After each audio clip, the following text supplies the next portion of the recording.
তো একদিন রাত্রে হঠাৎ তার সকাল থেকে রাত পর্যন্ত বাথরুম বন্ধ হয়ে গেছিল।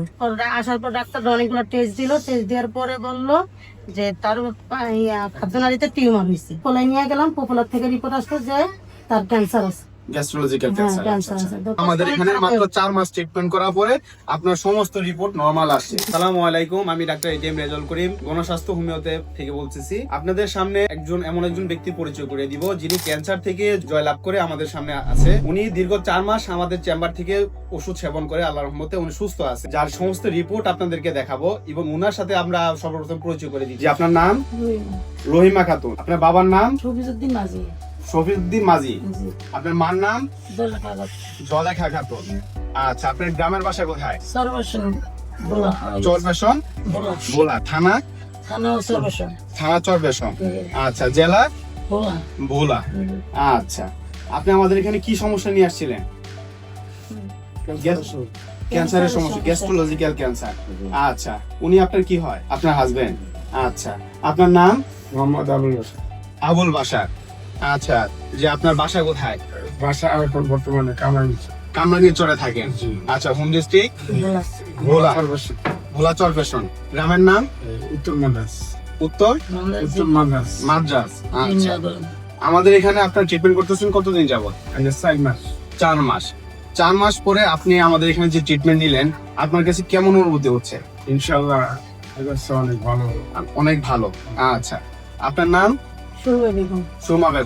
সুমা বেগম কি হয় আপনার? আমার মেয়ে। আপনার মেয়ে। পেশেন্ট হইলো আপনার মা, তাই না?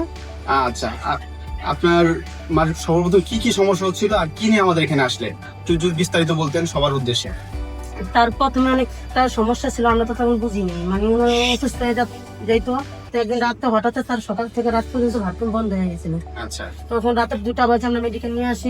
রোগীর অবস্থা এতটাই খারাপ, মানে সে 2 দিন ধরে বাথরুমে যেতে পারতেছে না। আসার পর ডাক্তার অনেকগুলো টেস্ট দিল। টেস্ট দেওয়ার পরে বললো যে তার খাদ্যনালীতে টিউমার হয়েছে। তো আমরা টিউমারের জন্য পরীক্ষা করালাম। পরীক্ষা করার পরে পোপোলায় নিয়ে গেলাম। পোপোলার থেকে রিপোর্ট আসলো যে তার ক্যান্সার আছে। গ্যাস্ট্রোলজিক্যাল ক্যান্সার ক্যান্সার। আছে। তো ক্যান্সার, তারপর বলছিলাম যে এটা কোথা থেকে, বলছে যে খাদ্যনালীর ভিতরে টিউমার আছে, টিউমারটা আপনারা অপারেশন করতে পারেন কিন্তু ক্যান্সারটা রয়ে যাবে। তো আমরা ঢাকা মেডিকেল নিয়ে আসলাম। ঢাকা মেডিকেল এসে তারপর অপারেশন করালাম। অপারেশন করার পরে টিউমার যখন বের করছে, টিউমারের পিজিতে নিয়ে পরীক্ষা দিলাম। পরীক্ষা 1 সপ্তাহ পরে আসার পরে শোনা গেল যে তার খাদ্যনালীতে ক্যান্সার। তখন আমাদের বললো ডাক্তার যে আর কোনো নেই, উপায় নেই, আপনারা থেরাপি দিতে পারেন, এর উপায় কোনো ওষুধ নেই, চিকিৎসা। আচ্ছা, আপনারা এই পর্যন্ত ওনার ট্রিটমেন্ট বাবদ মানে অ্যালোপ্যাথিতে কত টাকা ব্যয় করছেন? আমরা 3 লাখ টাকা অলরেডি অনেক খরচ করছি। 3 লক্ষ টাকা ব্যয় করছেন। কয় মাসে? 4-5 মাসে আমরা দৌড়াদৌড়ি করছি, অনেক মেডিকেল দিচ্ছি। 4-5 মাসে আপনার প্রায় 3 লক্ষ টাকা শেষ করার পরে অপারেশন করলেন। অপারেশন করার পরে রোগী সুস্থ হয়নি, কিন্তু আমাদের এখানে মাত্র 4 মাস ট্রিটমেন্ট করার পরে আপনার সমস্ত রিপোর্ট নরমাল আসছে। ইভেন আপনারা দেখেন এখানে ক্যান্সারের যে সকল রিপোর্ট আছে, সমস্ত রিপোর্টগুলো আলহামদুলিল্লাহ নরমাল আছে এবং পেশেন্ট ধীরে ধীরে সুস্থ হয়েছে। আমাদের 4 মাসে সম্পূর্ণ, মাত্র 4 মাসের ট্রিটমেন্টে উনি সুস্থ আছে। এখন ওনাকে আমরা ফলো আপ সেশনে মেডিসিন দেওয়া শুরু করব যাতে এই ক্যান্সারটা শরীরে ফিরে না আসে। আপনারা জানেন আমরা ট্রিটমেন্ট করে ক্যান্সার গবেষক অধ্যক্ষ ডাক্তার SM সরোয়ার ওনার সাথে আমি ওনার সহযোদ্ধা হিসেবে কাজ করতেছি। আপনারা যারা বলেন ক্যান্সারের কোনো আনসার নেই, আমরা আমাদের টিম মেম্বার যারা আছি ক্যান্সার গবেষক অধ্যক্ষ ডাক্তার SM সরোয়ার সহ যে আমরা প্রায় 40 জনের মতন ডাক্তার আছি যারা আমরা বলি ক্যান্সারের কোনো আনসার নেই, এই কথার কোনো ভিত্তি নেই।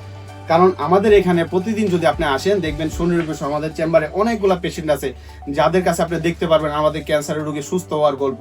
তারা আসতেছে, তাদের সাথে আমরা কথা বলতেছি।